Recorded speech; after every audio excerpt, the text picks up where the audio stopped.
Assalamualaikum warahmatullahi wabarakatuh. Kembali lagi dengan gua Neo Force Tactical Kalimantan Barat Pontianak. Alhamdulillah kawan-kawan, hari ini saya akan sedikit ya berbagi, bukan mengajari tapi berbagi sedikit tutorial tentang penguatan trigger. Nah, jadi di sini ada beberapa dilema mungkin dari kawan-kawan atau pemain-pemain yang mengalami trigger patah. Nah, ini untuk semua unit ya, untuk semua unit. Jadi ini hanya karena yang paling sering terjadi itu di P377 atau P355 ya, atau Mamba. Nah, jadi untuk penguatan trigger saya sedikit akan berbagi kawan-kawan. Di sini kita punya satu trigger Black Mamba ya, P377 atau P355. Yang pertama harus dilakukan itu adalah kita harus ngebor bagian sininya dua. Kebetulan ini ada miss jadi berlubang ya, tapi ini tidak masalah karena ini dasarnya. Kalau bisa memang nggak sampai kebablasan seperti ini, seperti yang sebelahnya itu lebih baik. Ini menggunakan mata bor 1 mm kawan-kawan. Nah, setelah itu pertama kita tembusin dulu, bujur. Nah, setelah bujur baru kita masukin, terus kita serongin ke bawah pelan-pelan aja sampai masuk nembus ke bagian situ, bagian sebelahnya ya, seberangannya itu.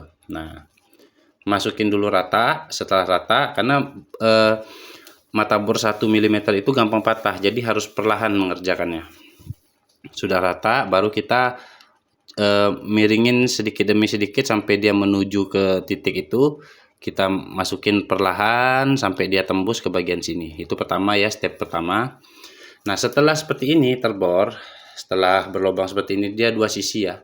Jadi ada di kanan dan kirinya gitu. Ketemu di tengah-tengah juga nggak masalah. Intinya dia sebagai tulang awal. Nah, di sini setelah seperti ini posisinya, kita tetesin lem. Kita tetesin lem dulu, terus sedikit aja, setitik aja ya untuk dia ngunci nantinya. Masukin. Nah, masukin perlahan, terus masukin ke alur yang atau jalur yang sudah kita bikin. Nah, gitu kan dia tembus tuh. Usahakan dia pas kelihatan aja di situ, enggak keluar. Hanya cukup sampai kelihatan, artinya dia sudah menggigit di bagian sininya. Di bagian bodi sebelah seberangannya itu, sebelahnya. Jangan sampai keluar ya kawan-kawan ya, jangan sampai keluar. Sampai situ aja, sampai dia nongol aja gitu, udah cukup. Nah, begitu juga nanti satunya dimasukin. Cara motongnya itu saya pakai tang seperti ini. Ya, nah, gitu. Oke, setelah seperti ini masukin lagi sebelahnya. Oke, kita lanjut ke step berikutnya. Nah, setelah terpasang dua seperti ini ya. Nah, dia kan ada lebihan di situ. Ada lebihan. Nah, kita lem dulu di sini. Kita tetesin lem dulu sampai dia mati di sini, ya. Nah, setelah dia mati di sini, ini kita kikir.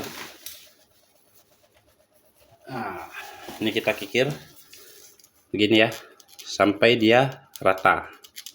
Oke. Lanjut ke step berikutnya. Nah, setelah dikikir seperti ini dia rata. Kita lanjutkan lagi kikirnya sampai dia kemakan sedikit ke dalam gitu ya, bodinya itu kemakan sedikit aja. Nah, untuk step berikutnya itu kita bikin plat seperti ini. Ini saya pakai plat kaleng susu beruang ya kawan-kawan, seperti itu kawan-kawan. Dia model begini tekukannya, V kebalik ya. Nah, kita tempel aja, atasnya jangan dipotong, biarin aja panjang-panjang biar kawan-kawan ini enak pas ngelemnya. Setelah dia melekat baru kawan-kawan gunting atasnya, ratain seperti bentuk aslinya ini. Tapi sebelum ditempel ini pastinya dikikir atau diamplas dulu ya. Dikikir atau diamplas dulu, makan dulu dagingnya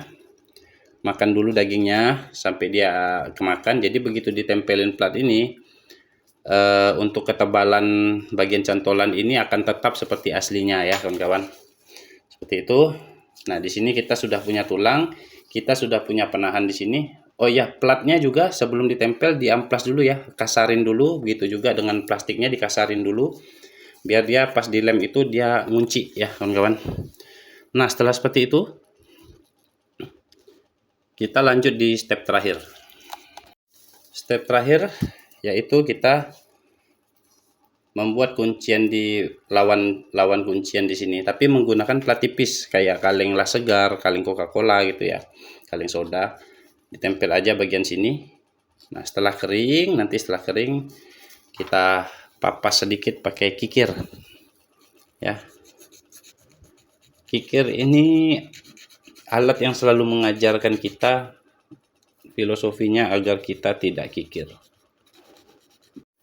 Nah, oke. Terakhir setelah ininya step terakhirnya kita taburi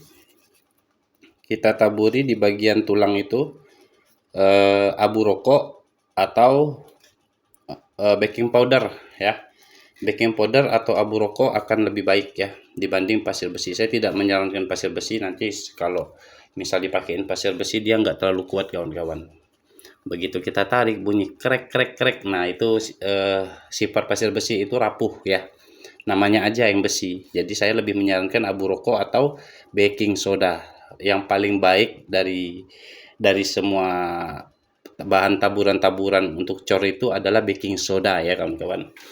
Bisa kalian cek di Google atau YouTube seberapa kuat baking soda dan seberapa baik baking soda untuk jadi taburan-taburan yang dicampur dengan lem Korea. Oke. Jadi kalian mulai sekarang saya sarankan tidak perlu menggunakan pasir besi karena ada bahan yang lebih kuat dan murah, baking soda dan abu rokok yang paling murah ya. Jadi abu rokok itu ada di step keduanya. Jadi tidak perlu lagi menggunakan pasir besi ya. Yang setuju silakan, yang nggak setuju nggak apa-apa gitu ya, karena kita punya cara masing-masing dan harus saling menghargai ya. Oke. Saya sudah lama nggak bikin tutorial juga, jadi semoga ini bermanfaat kawan-kawan, dan saya jamin jika kawan-kawan mengerjakannya bisa mirip dan presisi seperti saya, ini akan sangat kuat kawan-kawan ya, akan sangat kuat. Baiklah, sekian, semoga bermanfaat sedikit tutorial dari saya. Jika ada salah kata minta maaf. Salam dari gua, Neo First Tactical, Kalimantan Barat, Pontianak. Wassalamualaikum warahmatullahi wabarakatuh. Jas.